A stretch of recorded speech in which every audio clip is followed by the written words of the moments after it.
ఇక ముఖ్యమంత్రి ఏమో హిట్లర్ అని చెప్పుకుంటే మీ ఖమ్మం జిల్లాలో ఉన్న 3 మంత్రులు హిట్లర్ దగ్గర పనిచేసే గోబెల్స్ నే మించిపోయినారు.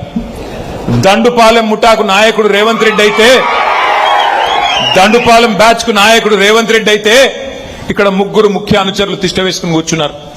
అందులో మరీ ముఖ్యంగా మీ పాలేరు నుంచి ప్రాతినిధ్యం వహిస్తున్న ఆయన, ఇక ఆయన గురించి అయితే చెప్తా.